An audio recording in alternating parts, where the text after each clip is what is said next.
요한복음 7장 14절입니다. 명절이 중간쯤 되었을 때 예수께서 성전으로 올라가 가르치시니. 인용한 성경은 한글 킹제임스 성경입니다. 예수님께서 처음에 예루살렘에 올라가셨을 때는 혼자 비밀리에 올라가셨습니다. 그러나 명절이 중간쯤 되자 성전으로 올라가셔서 유대인들을 가르치십니다.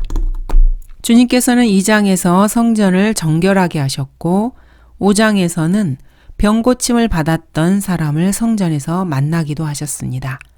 그리고 여기 7장에서는 성전에서 유대인들을 가르치십니다. 성경의 교리를 가르치신 것이 분명합니다. 이 사람은 전혀 배운 적이 없는데 어떻게 그를 아는가?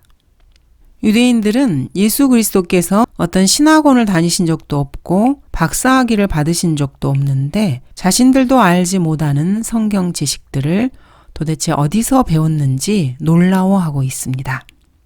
사도행전에서 베드로와 요한 역시 사람들에게 이러한 시선을 받았습니다.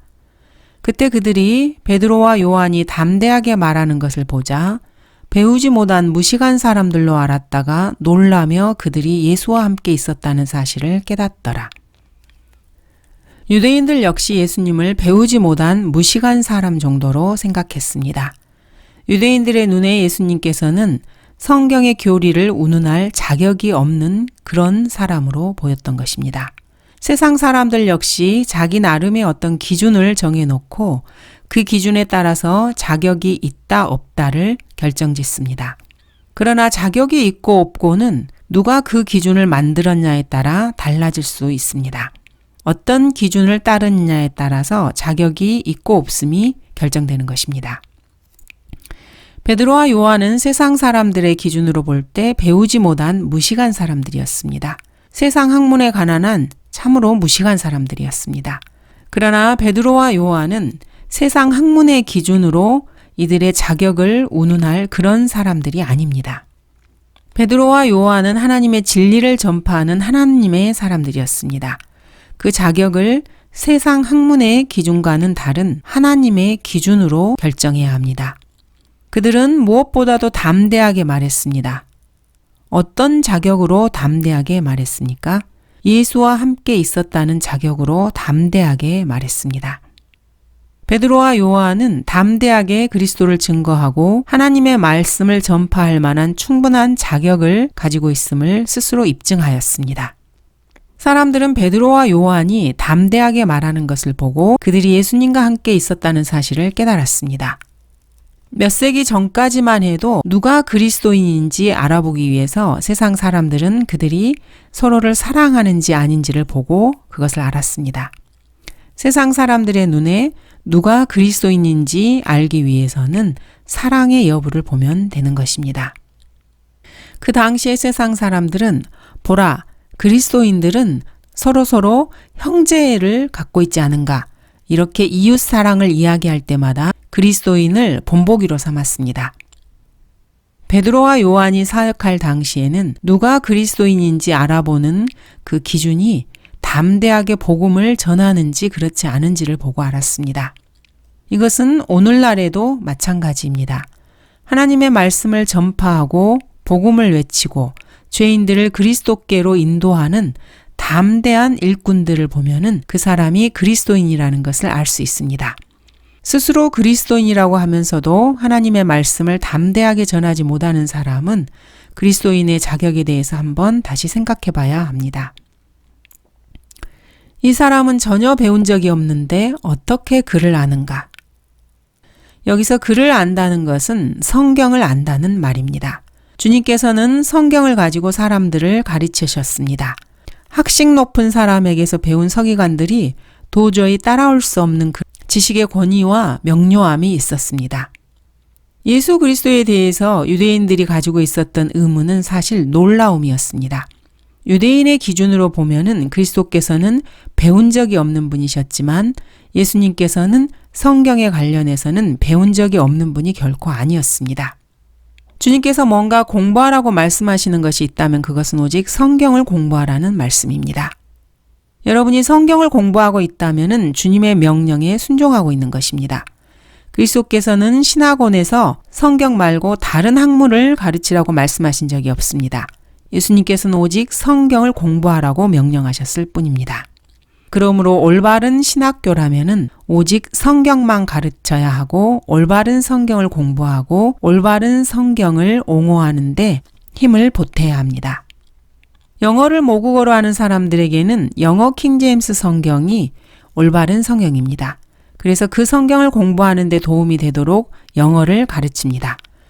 헬라어나 히브리어를 가르친다면은 엉터리 헬라어 학자들이나 엉터리 히브리어 학자들이 킹제임스 성경을 공격하고 있기 때문에 헬라어와 히브리어를 가르치는 것입니다. 그것을 알아야 하기 때문입니다. 교회사를 가르치는 건 역시 인류 역사에서 성경에 어떤 일이 일어났는지를 알기 위해서입니다. 목회학을 가르치는 건 역시 성경을 사람들에게 어떻게 가르치고 적용하고 믿게 할 것인가를 가르치는 것입니다.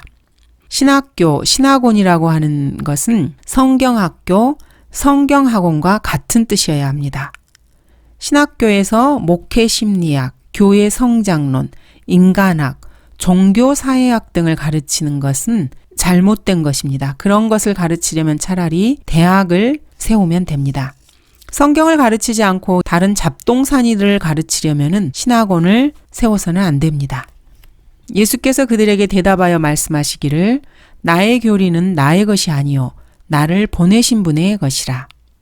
주 예수 그리스도께서는 자신의 교리가 초자연적인 계시임을 주장하고 있습니다. 사도 바울 역시 그렇게 주장했습니다. 그러나 형제들아 내가 너희에게 알게 하노니 내가 전한 복음은 사람을 따른 것이 아니니라. 나는 그것을 사람에게서 받지도 않았고 배우지도 않았으며 오직 예수 그리스도의 계시를 통하여 된 것이라. 최근에는 은사주의자들이 보통 하나님의 계시를 자신이 직접 받았다고 주장합니다. 그런 사람들이 한둘이 아닙니다. 꿈에서 하나님의 말씀을 들었다는 사람들도 있고 일상생활 가운데서 하나님의 말씀을 자신이 직접 들었다는 사람들도 있습니다. 하나님의 음성을 직접 귀로 들었다거나 환상으로 뭔가를 보았다고 하면서 예언을 한다고 자신이 보고 들은 것을 말합니다. 그 내용을 보면은 사실은 하나같이 성경과는 거리가 먼 그런 이야기입니다. 17절입니다. 만일 누구든지 그분의 뜻을 행하려고 한다면 그 교리가 하나님으로부터 온 것인지 아니면 내가 내 자신에 관하여 말하는 것인지 알게 되리라. 누구든지라고 말씀하십니다. 특정한 어떤 사람이 아니고 누구나 그분의 뜻을 행하려고 하면은 그렇게 말씀하십니다. 주 예수 그리스도를 보내신 분 하나님 아버지의 뜻을 행하는 사람은 누구든지입니다. 행하려고 한다면이라는 말은 사람의 마음 속에서 우러나와서 능동적으로 기꺼이 뭔가를 행하려고 한다는 그런 뜻입니다. 사람의 마음 속에서 능동적으로 기꺼이 하나님 아버지의 뜻을 행하고자 하는 사람이라면은 그 사람은 정직한 마음으로 움직이는 사람입니다. 하나님의 진리를 신뢰하는 사람입니다. 그러한 사람은 사람에게서 오는 영광에는 관심이 없고 하나님에게서 오는 영광에만 관심이 있는 사람입니다. 그래서 말씀의 진리가 하나님에게서 온 것인지 그렇지 않은지를 금방 알 수 있습니다. 하나님께서 그러한 사람에게 명철을 주시기 때문입니다. 하나님께서 비추시는 빛을 따라서 행하려는 그런 정직하고 성실한 마음을 가지고 있지 않은 사람들은 하나님께서 말씀에 대한 영적 조명을 비춰주시지 않습니다. 그러므로 하나님의 말씀에서 영적 지식을 얻을 수 있는 그 기반은 하나님께서 계시하신 뜻을 실천하고자 하는 참된 마음이 있는지 없는지에 따라 달라집니다. 마음이 바른 사람에게 하나님께서 진리를 이해할 수 있는 능력을 주시는 것입니다. 그런 사람이 바로 주 예수 그리스도를 믿는 사람입니다. 예수님께서는 요한복음 5장 44절에서 너희가 서로 영광을 받으면서 오직 하나님으로부터 오는 영광은 구하지 아니하니 어찌 나를 믿을 수 있겠느냐 이렇게 말씀하십니다. 자기 자신에 관하여 말하는 사람은 자신의 영광을 구하지만 보내신 분의 영광을 구하는 사람은 참되며 그 안에 아무 불의도 없느니라. 오늘날 하나님의 일꾼으로 부름을 받았다고 하는 모든 사람들에게 하나님께서 주시는 준엄한 말씀입니다. 자신을 하나님의 종이라고 자처하는 사역자들은 기회만 있으면 자신을 높이는 일에만 혈안되어 있는 그런 사람들이 아주 많이 있습니다. 위대한 하나님의 일꾼 사도 바울은 자신에 대해서 나는 사도들 가운데서 가장 작은 자요. 사도라 불리기도 적합지 못한 자라고 그렇게 말했습니다. 또한 모든 성도들 가운데서 가장 작은 자보다도 더 작은 나라고 말을 합니다. 어떤 사역자가 하나님의 부르심을 받았는지 아닌지 그 여부는 그 사람이 자신을 높이는지 아니면은 하나님을 높이고 있는지, 자신의 영광을 구하고 있는지 아니면 하나님의 영광을 구하고 있는지 그것으로 알 수 있습니다. 자신에 대해서 말하고 있는지 아니면 예수 그리스도에 대해 말하고 있는지 보면은 쉽게 알 수 있습니다. 모세가 너희에게 율법을 주지 아니하였느냐? 그런데 너희 중에는 율법을 지키는 사람이 아무도 없도다. 너희가 어찌하여 나를 죽이려 하느냐고 하시니. 예수 그리스도께서는 유대인의 마음속을 다 알고 계십니다. 그래서 그들에게 정면으로 도전장을 내미십니다. 유대인들은 주님에 대해서 전혀 배운 적이 없는데 어떻게 그를 아는가 이렇게 의아해했습니다. 이에 대해 주님께서는 너희는 모세에게서 율법을 받지 않았느냐? 그런데 율법을 지키는 사람이 하나도 없다. 이렇게 말씀하십니다. 유대인들은 모세에게서 율법을 받았다고 큰 소리를 치면서 자기들이 모세의 제자라고 그렇게 거드름을 피웠습니다. 그러나 모세의 율법을 실제로 마음속으로 지킬 마음은 전혀 없다는 것을 주님께서 잘 알고 그것을 날카롭게 지적하십니다. 예수 그리스도께서 안식일에 병자를 치료해 주셨다는 그 이유로 예수님을 죽이려고 했습니다. 그 자체가 모세의 율법을 어긴 것입니다. 모세의 율법의 10계명 중 6번째 계명에는 너는 살인하지 말라고 말씀하십니다. 그런데도 유대인들은 예수님을 죽이고자 했습니다. 그러므로 유대인들은 율법을 어겼고 그래서 불의하다는 지적을 예수님에게서 받은 것입니다. 주님께서는 그들에게 너희가 어찌하여 나를 죽이려 하느냐고 그들의 마음속을 훤히 다 들여다보시고 그것을 드러내십니다. 이 말씀은 이 장면에만 적용되는 그런 말씀이 아닙니다. 참으로 준엄한 책망이십니다. 하나님의 진리를 소화하려는 그런 마음이 없는 곳에는 거기에만 머무르지 않고 반드시 진리에 대적하고자 하는 그런 마음이 생깁니다. 진리에 대적하려는 그 마음은 진리를 선포하는 신실한 사람들을 적대시하는 형태로 표출됩니다. 진리를 대적하고 진리를 선포하는 사람들에게 적대감을 표현하는 것, 그로 인해서 수많은 성경대로 믿는 사람들이 목숨을 잃었습니다. 지난 2000년간의 인간 역사가 이를 증명해주고 있습니다. 무리가 대답하여 말하기를 내가 막이 들렸도다. 누가 너를 죽이려 하느냐고 하니라. 여기서 무리는 명절을 지키기 위해서 예루살렘 성전에 모여든 무리를 말합니다. 자, 이 사람들은 유대의 종교 지도자들이 예수 그리스도를 죽이려고 한다는 그 사실을 알지 못했습니다. 그래서 예수 그리스도께 누가 당신을 죽이려 한단 말인가? 미친 거 아니야? 이렇게 오히려 예수님에 대해서 비난을 하고 있습니다. 하나님께서 육신을 입고 이 땅에 오셔서 사람들로부터 참으로 처참한 모욕을 당하셨습니다. 이러한 주님을 깊이 생각하는 것이 그리스도인들은 필요합니다. 예수께서 대답하여 그들에게 말씀하시기를 내가 한 가지 일을 행하였는데 너희가 모두 이상히 여기는도다. 예수 그리스도께서는 무리가 예수님께 가하는 그러한 모욕을 개의치 아니하시고 유대인들을 상대하시면서 계속해서 말씀하십니다. 예수 그리스도께서는 육신을 입고 이 땅에 오셔서 말할 수 없는 모욕을 받으셨습니다. 그러나 단 한 번도 모욕을 모욕으로 갚지 않으셨습니다. 그는 죄를 짓지도 아니하셨고 그 입에는 간사함도 없으셨으며 모욕을 당하셨으나 다시 모욕으로 갚지 아니하셨고 고통을 당하셨으나 위협하지 아니하셨으며 오직 의롭게 심판하시는 분께 자신을 의탁하셨느니라.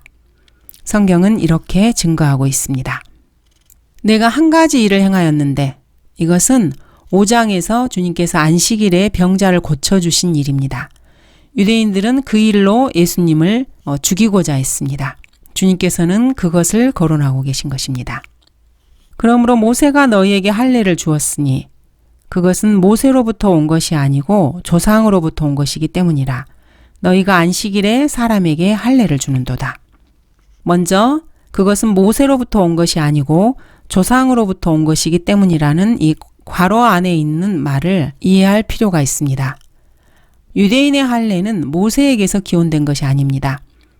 유대인들은 모세의 율법과 연관해서 할례를 생각합니다. 그러나 그것은 잘못된 것입니다. 할례는 모세의 율법 이전부터 있었습니다. 하나님과 이스라엘 사이의 언약의 표였습니다. 모세도 자기 아들 가운데 하나에게 할례를 행하지 않아서 하마터면 하나님께 죽임을 당할 뻔했습니다.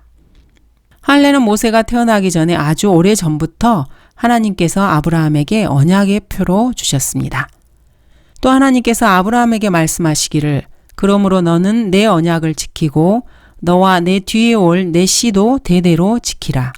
이것이 나와 너희와 내 뒤에 올 내 씨 사이에 맺은 너희가 지켜야 할 나의 언약이니 너희 가운데 모든 사내 아이는 다 할례를 받을지니라. 너희는 너희의 포피의 살을 베어내라. 이것이 나와 너희 사이의 언약의 표가 되리라. 이러한 성경 말씀에도 불구하고 바리새인들은 모세의 율법을 과장해서 생각을 했습니다. 모세가 마치 모든 문제의 해결사인 것처럼 그렇게 생각한 것입니다. 바리새인들은 자신들을 모세의 제자라고 주장했고 그리고 그것이 대단한 무슨 권세나 권위가 있는 것처럼 생각을 했습니다.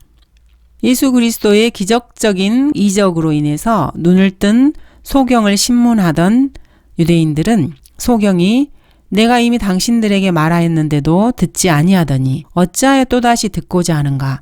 당신도 그의 제자가 되기 원하는가? 이렇게 말했을 때 그에게 이렇게 욕을 했습니다. 너는 그 사람의 제자이나 우리는 모세의 제자라. 이렇게 목에 힘을 주고 자신들이 모세의 제자라고 주장한 것입니다. 다시 말하자면은 너같이 이렇게 하찮은 것은 예수 그리스도의 제자지만은 우리는 이래봬도 모세의 제자야. 별 볼 일 없는 예수의 제자가 아니야. 이렇게 말하는 것입니다. 그러나 예수 그리스도께서는 바리새인들에 대해서 이전에도 따끔하게 책망하신 적이 있으십니다. 내가 너희를 아버지께 고소하리라 생각지 말라. 너희를 고소하는 사람이 있으니 너희가 소망을 두고 있는 모세라. 너희가 모세를 믿었다면 나를 믿었으리니 이는 그가 나에 관하여 기록하였기 때문이라. 로마서 4장에서는 아브라함이 할례의 표적을 받은 것은 무할례 때에 믿음으로 된 의를 인친 것으로 이것은 할례를 받지 않고 믿는 모든 자의 아비가 되게 하려는 것이라고 말씀하고 있습니다. 그리고 그 사람들을 의롭게 여기게 하기 위한 것이라고 아주 분명하게 기록하고 있습니다. 만일 어떤 사람이 모세의 율법을 범하지 않으려고 안식일에도 할례를 받거든 하물며 내가 어떤 사람을 안식일에 온전히 낫게 해줬다고 해서 너희가 나에게 화를 내느냐. 할례를 모세의 율법의 일부로 생각한 유대인들은 이 할례라는 것을 반드시 지켜야 하는 것으로 생각했고 그래서 안식일에도 할례를 행했습니다. 그렇다면 예수 그리스도께서 안식일에 병자를 낫게 해주는 것을 비난할 수는 없는 일입니다. 안식일의 정신에 합당하기 때문입니다. 할례는 포피에 상처를 입히고 살을 베어내서 일종의 상해를 입히는 일인데 유대인들은 이것을 율법이라는 이유로 안식일에도 행했습니다. 그러나 그것은 안식일의 정신에 합당한 것은 아닙니다. 그러한 유대인들이 예수 그리스도를 어떻게 비난할 수 있겠습니까? 주님께서는 이렇게 앞뒤가 잘 맞게 따지면서 유대인들이 아무 대꾸도 못하게 하셨습니다. 마가복음 3장에서도 이와 비슷한 일이 나옵니다. 예수 그리스도께서 안식일에 회당에 가셨다가 한쪽 손이 마른 사람을 만나십니다. 사람들은 주님께서 어떻게 하시는지 지켜봅니다. 안식일인데 그 손이 마른 사람을 고쳐주는지 아닌지 보고 싶었던 것입니다. 예수님께서는 그 사람들의 마음을 다 아시고 그들에게 말씀하시기를 안식일에 선을 행하는 것이 타당하냐 아니면 악을 행하는 것이 타당하냐 생명을 구하는 것이 타당하냐 아니면 죽이는 것이 타당하냐 이렇게 말씀하십니다. 예수님의 이 말씀에 사람들은 아무런 말도 하지 못하고 그냥 잠잠하더라 이렇게 성경은 기록하고 있습니다. 그때 주님께서는 그들을 둘러보시고 그들의 마음의 완악함을 보시고 슬퍼하셨습니다. 물론 주님은 그 손 마른 사람을 고쳐주셨습니다. 그랬더니 바리새인들은 즉시 예수님을 대적해서 어떻게 죽일까 하고 헤롯 당원들과 함께 모의를 했습니다. 바리새인들은 의식 규례를 어겼다는 이유로 예수 그리스도를 죽이려고 했습니다. 그때 예루살렘의 몇몇 사람들이 말하기를 이 사람은 그들이 죽이려고 하는 그 사람이 아니냐. 바리새인들이 예수님의 말씀에 아무런 대꾸도 하지 못하자 예루살렘의 몇몇 사람들이 통쾌하게 여겼을 것 같습니까? 그렇지 않습니다. 영적 소경이었던 이들은 유대의 종교 지도자들이나 전혀 다를 바가 없었습니다. 그 사람들은 예수 그리스도의 말씀의 진리에는 전혀 관심이 없었고 자신들의 종교 지도자들이 그분을 죽이려고 한다는 그 사실에만 흥미를 가지고 있었습니다. 관원들은 참으로 이 사람이 바로 그 그리스도인인 줄 아는가? 사람들은 예수 그리스도를 잡아 가두지 않는 관원들이 이상하다고 생각을 했습니다. 그들이 그에게 아무 말도 하지 아니하는도다. 왜 예수님께 아무 말도 하지 못했습니까? 그들은 죄로 썩어 문드러져 있어서 진리이신 예수 그리스도 앞에 정정당당하게 나설 수가 없었습니다. 예수님께서는 드러나게, 즉 담대하게 말씀하셨습니다. 그러나 불의한 사람은 절대로 이렇게 드러나게 담대하게 말하지 못합니다. 사도 바울이나 베드로, 요한, 이러한 위대한 사도들은 말할 것도 없고 예수 그리스도를 증거하고 복음을 전파하는 모든 하나님의 일꾼들은 담대함을 가지고 있습니다. 사도행전은 위대한 사도들의 이러한 담대함으로 가득 차 있는 책입니다. 베드로나 요한 같은 사도들은 세상 학문이 그렇게 뛰어나서 담대한 사람들이 아니었습니다. 세상 학문으로 말한다면은 이들은 모두가 다 무식한 사람들이었습니다. 그러나 예수 그리스도의 복음과 진리의 말씀과 관련해서 그 어떤 종교 지도자들보다도 그들이 결코 따를 수 없는 진리의 지식을 가지고 있었습니다. 그래서 그들은 이러한 진리로 담대할 수 있었습니다. 그들은 예수 그리스도와 함께 생활하면서 세상에서는 전혀 배울 수 없는 그런 사람들이 담대할 수 있었던 것입니다. 그리스도인들 역시 마찬가지입니다. 하나님의 복음을 전파하고 지옥을 설교하며 죄인들을 구원으로 인도하는 일에 참된 그리스도인이라면 모두가 다 담대하게 나섭니다. 왜냐하면 진리를 소유하고 있기 때문입니다. 그러나 우리는 이 사람이 어디서 온 줄 알거니와 그리스도가 오실 때는 그가 어디서 오시는지 아무도 모르리라고 하더라. 사람들은 이제 자기들이 자신들의 종교 지도자들보다 더 잘난 사람이라고 이렇게 우쭐거립니다. 그러나 이 사람들 역시 위선자요, 거짓말쟁이들입니다. 다 마찬가지입니다. 그리스도가 오실 때는 그가 어디서 오시는지 아무도 모른다고 말을 하고 있습니다. 이 말은 거짓말입니다. 유대인들은 그리스도께서 어디서 오시는지 정확하게 알고 있었습니다. 마태복음 2장입니다. 백성의 모든 대제사장들과 서기관들을 함께 모으고 그리스도가 어디서 태어나겠느냐고 물으니 그들이 말하기를 유대의 베들레헴이오니 이는 선지자에 의하여 이렇게 기록된 바 너 유다 땅 베들레헴은 유다의 통치자들 가운데서 가장 작지 아니하도다. 이는 너에게서 한 다스리는 자가 나와 내 백성 이스라엘을 통치할 것임이라고 하였음이니라. 성경에는 이미 그리스도가 어디서 나오는지 기록되어 있습니다. 베들레헴이라고 이미 기록되어 있는 것입니다. 선지자에 의하여 이렇게 기록되었다는 것은 미카서 5장 2절을 말합니다. 유대인이라면 누구나 그리스도께서 어디서 나실 것인지 벌써 수백 년 전부터 알고 있었습니다. 그런데 여기에서 사람들은 그리스도가 어디서 오시는지 아무도 모른다. 이렇게 큰 소리를 치고 있습니다.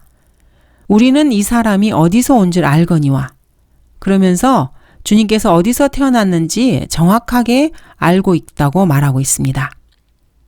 그분이 바로 그리스도이신 것을 알지 못하고 인정하려고도 하지 않습니다.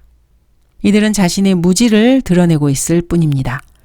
갈릴리에서는 어떤 선지자도 나오지 않는다고 했으니 찾아보라. 자, 이 말 역시 거짓말입니다. 그들은 그리스도께서 어디서 나실지 알고 있었습니다. 유대인들은 완악했고 정직하지 못했습니다. 위선자들이었습니다. 갈릴리에서는 요나라는 선지자가 이미 나왔습니다. 이들은 거짓말을 한 것입니다. 그러므로 예수께서 성전에서 가르치실 때 외쳐 말씀하시기를 너희는 나를 알고 또 내가 어디서 온 것도 알지만 나는 스스로 온 것이 아니니라. 나를 보내신 분은 참되시도다. 너희는 그분을 알지 못하나. 예수 그리스도께서는 외쳐 말씀하십니다. 37절에서도 외쳐 말씀하십니다. 주님께서는 그냥 보통 목소리로 말씀하신 게 아니고 외쳐 말씀하십니다. 왜냐하면 예수님께서는 거리 설교자셨기 때문입니다. 예수님께서는 성전에서는 가르치셨지만 성전이 벽으로 둘러싸인 건물 속을 말하는 것이 아니고 성전 뜰을 말하는 것입니다. 사람들이 물건을 사고 팔고 시끄럽게 떠드는 그런 삶의 현장입니다. 예수 그리스도께서는 그런 곳에서 진리를 전하신 위대한 거리 설교자셨습니다. 너희는 나를 알고, 이 말은 사실입니다. 사람들은 예수님께서 누구신 것을 알고 있었습니다. 다만 그 사실을 인정하고 싶어 하지 않았을 뿐입니다. 내가 어디서 온 것도 알지만 이 역시 사실입니다. 사람들은 예수 그리스도께서 어디서 오셨는지 알고 있었습니다. 그리고 어디서 오실 것인지 처음부터 예언되어 있다는 사실도 알고 있었습니다. 그러나 사람들은 사실을 사실대로 인정할 만큼 그렇게 정직하지 못했습니다. 나는 스스로 온 것이 아니니라. 이 역시 사실입니다. 예수님께서 이 땅에 오신 것은 하나님 아버지께서 보내셨기 때문입니다. 나를 보내신 분은 참되시도다. 하나님께서 참되시다는 이 말씀은 진짜 참된 말씀입니다. 하나님께서 그리스도를 이 땅에 보내시겠다는 약속을 신실하게 이행하심으로써 그 참되심을 다시 한번 입증해 보이셨습니다. 너희는 그분을 알지 못하나. 이 역시 사실입니다. 그들은 하나님을 알지 못합니다. 나는 그분을 아노라. 이는 내가 그분으로부터 왔고 또 그분께서 나를 보내셨음이라고 하시더라. 이 말씀은 모두 다 참된 말씀입니다. 예수 그리스도께서는 하나님 아버지께로부터 오셨고 그러므로 하나님 아버지를 아십니다. 예수 그리스도는 절대로 거짓말을 하지 않으십니다. 예수님께서는 오직 진리만을 말씀하십니다. 하나님께로부터 나온 사람은 하나님의 말씀을 듣기 때문에 진리만을 말하고 하나님께로부터 나오지 않은 사람은 하나님의 말씀을 듣지 않기 때문에 진리를 말하지 않습니다. 하나님으로부터 나온 사람은 하나님의 말씀을 듣느니라. 너희는 하나님의 말씀들을 듣지 아니하나니 이는 너희가 하나님으로부터 나오지 않음이라. 이 사람들은 진리를 말하지 않을 뿐만 아니라 진리를 믿지도 않습니다. 예수님께서는 자신이 하나님에게서 오셨고 하나님께서 보내셔서 이 땅에 오셨다고 여러 번 말씀하셨지만 사람들은 그 말씀을 들을 만한 영적 귀가 없었습니다. 그 말씀을 깨닫지도 못했습니다. 하나님이 너희의 아버지라면 너희는 나를 사랑하리라. 이는 내가 하나님께로부터 나와서 여기에 왔으며 나 스스로 온 것이 아니요 그분이 나를 보내셨음이라. 어찌하여 너희는 내 말을 깨닫지 못하느냐. 이는 너희가 나의 말을 들을 수 없기 때문이라. 감사합니다.